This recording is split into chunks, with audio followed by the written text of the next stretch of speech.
नमस्कार. BMS first year रचना शारीर याच्या paper 1मधील आज आपण स्नायू शरीर या टॉपिकच्या नोट्स पाहणार आहे. NCISMच्या सिलेबस कॉपीनुसार स्नायू शरीर या टॉपिकमध्ये काय काय पॉईंट्स दिलेले आहेत त्याच्या आज आपण हँड रिटन नोट्स पाहणार आहे. तर मागील व्हिडिओमध्ये आपण इतर त्याचे टॉपिक पाहिलेले आहेत NCISMनुसार. आता आपण स्नायू शरीर बघणार आहे. जर तुम्ही BMS रचना शरीर संबंधित इतर व्हिडिओ चॅनलवर पाहिले नसेल तर ते सुद्धा अवश्य पहा. तसंच जर तुम्ही व्हॉट्सअप ग्रुप जॉईन केला नसेल किंवा टेलिग्राम ग्रुप जर जॉईन केला नसेल तर त्याची लिंकसुद्धा या व्हिडिओच्या डिस्क्रिप्शनमध्ये तुम्ही लवकरात लवकर जॉईन करून घ्या. व ह्या व्हिडिओमध्ये ज्या मी तुम्हाला नोट्स सांगणार आहे त्या तुम्ही स्वतःच्या नोट्समध्ये एकदा लिहून घ्या. तर इतर व्हिडिओसुद्धा असेच पहा. तुम्ही व्हिडिओ जसं जसं पाहाल तसं तसं नोट्स तुमच्या नोट्समध्ये राईट करून घ्या. कारण जेव्हा तुम्ही बघता लिहिता आणि परत एकदा वाचता तेव्हा गोष्टी अधिक चांगल्या लक्षात राहतात व त्या तुम्हाला एक्झामच्या दृष्टीने खूप इम्पॉर्टंट आहेत. हे सर्व पॉईंट जरी छोटे छोटे असले तरी ते कुठे ना कुठे MCQमध्ये देखील विचारले जातात.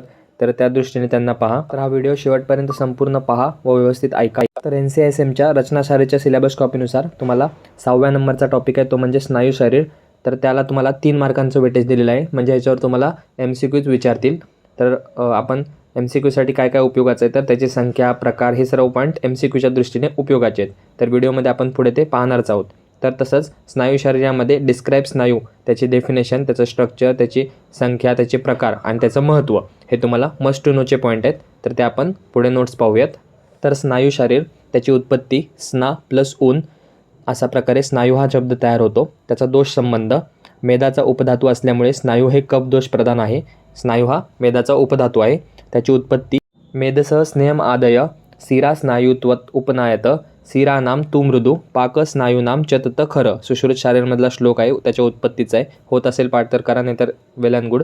त्यानंतर गर्भनिर्मितीच्या वेळेस तेज महाभूतापासून आतील धातूचा पाक उत्पन्न होत असतात व मृदू पाक झाला असता शिरा व खर पाक झाला असता स्नायू उत्पन्न होतात. म्हणजे काय सांगितलं आहे की जेव्हा गर्भाची निर्मिती होत असते तेव्हा तेज महाभूतापासून काय होतं तर धातूचा पाक होतो आणि तो पाक जर मृदू झाला तर शिरा उत्पन्न होतात आणि जर खरं पाक झाला तर स्नायू उत्पन्न होतात. अशा प्रकारे त्याची उत्पत्ती सांगितलेली आहे. त्यानंतर त्याची व्याख्या स्नायू हा नागाच्या आकाराचा असतो. शरीरातील मांस अस्थि व मेद यांच्या बंधनास स्नायू असं म्हणतात. त्याला आपण मॉडर्ननुसार लिगामेंटशी कम्पेअर करतो किंवा कोरिलेट करतो. त्यानंतर स्नायूची शरीरातील संख्या त्यामध्ये शाखामध्ये 600 स्नायू असतात. मध्य शरीरामध्ये 230 स्नायू आणि ग्रीवा व शिरामध्ये 70 स्नायू असे मिळून एकत्रित 900 स्नायू सांगितलेले आहेत. तर ही संख्या तुम्ही लक्षात ठेवा MCQच्या दृष्टीने उपयोगी आहे. त्यानंतर स्नायूचे प्रकार. स्नायूचे 4 प्रकार आहेत. प्रतानवती वृत्त पृथू आणि सुशिर.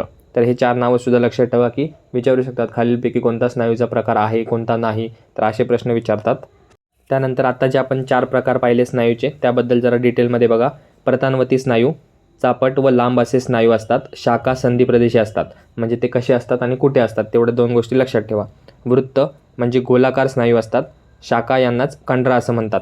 त्यानंतर पृथू रुंद जाड आणि पसरट स्नायू असतात आणि शिशीर स्नायू छिद्रयुक्त स्नायू असतात त्यांना शिशीर स्नायू असं म्हणतात. तर हे होते स्नायूचे 4 प्रकार. त्यानंतर आता स्नायू संबंधित शेवटचे 2 पॉईंट ते म्हणजे त्याचं कार्य आणि महत्त्व. तर स्नायूचं कार्य सर्व शरीरातील संधींना बांधून ठेवणे म्हणजे एकत्रित ठेवणे त्याला ते स्नायूचं कार्य आहे. लिगामेंटचं कार्य आहे.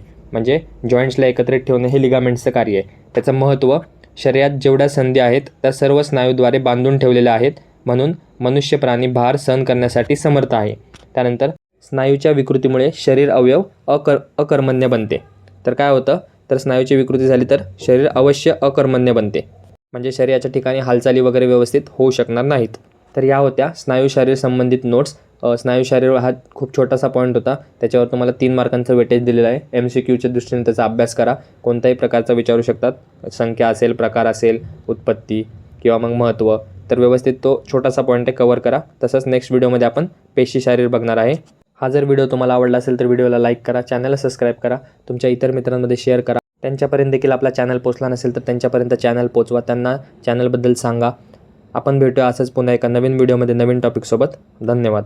So guys subscribe Ayurveda essence for more such videos. You will get all handwritten notes here.